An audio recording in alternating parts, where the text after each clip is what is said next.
Good morning everyone. Mel's made a board and it's going to go in the van. Hey? Anyway, what we're doing is fitting the storage for the back of the kitchen there. So Mel's made a template and he's cut the board out. Let's see if it fits. Wish me luck!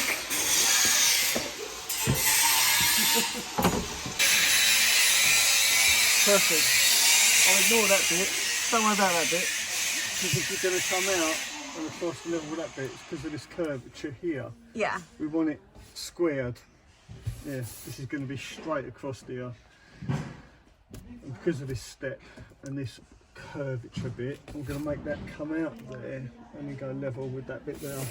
Yeah. So now I know that fits. That fits here, you can see. I've got to round it off there, round it off at the corners there. Now I've got to finish that bit, make it square. That makes sense? It makes perfect sense. Obvious. Yeah. Let's get a shape in. I just need to measure that now. I am at the workstation here and I've got my panel that Mel very kindly made for me the other day, which is going to go in the van for all my switches.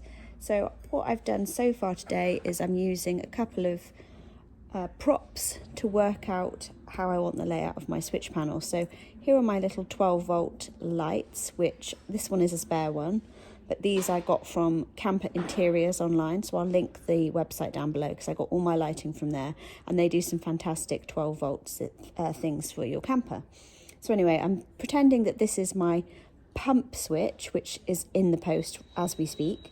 So I've just used it as a guide and a circle, just drawn around it, and I've labelled it pump. Then I've also just been to Screwfix this morning and picked up some USB and two 30-volt switches, with just a normal household switch, so that I've got one plug in the kitchen, and I'm going to have exactly the same one at the back of the van, so I've got 240 at the back as well, or 230, sorry.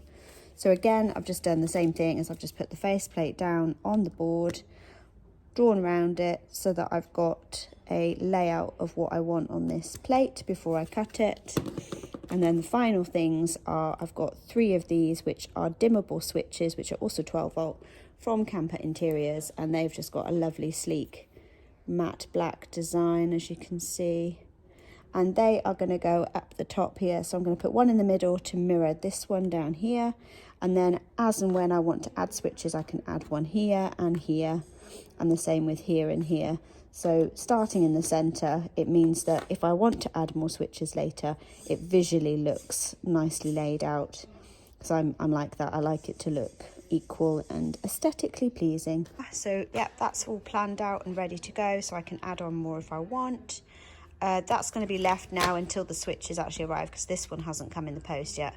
I've got these, so we're just going to fit that one in, and then as and when I do extra lighting, I can add all the lighting up at the top, the main switch for the kitchen in the center, and then additional switches for appliances, or the main running of the van is going to be lower down. So lighting and main running of the van is going to be separate, so you're not pressing all the different buttons in confusion. They're clearly separated and you've got everything in one place. Now, they don't do a USB-C one, unfortunately, but what I've bought from Amazon is an adapter, so if you want to plug in your laptop, especially if you've got like a Mac or something, you can get a USB to USB-C adapter. And again, I'll link them down below if you're interested in getting some of those, because they're brilliant. So it means that it just converts the USB down into a smaller port, and that's that. Here we have the wonderful Mel having cut out the holes, and then this is what it looks like in the end, and I'm super pleased with it. Didn't he do well?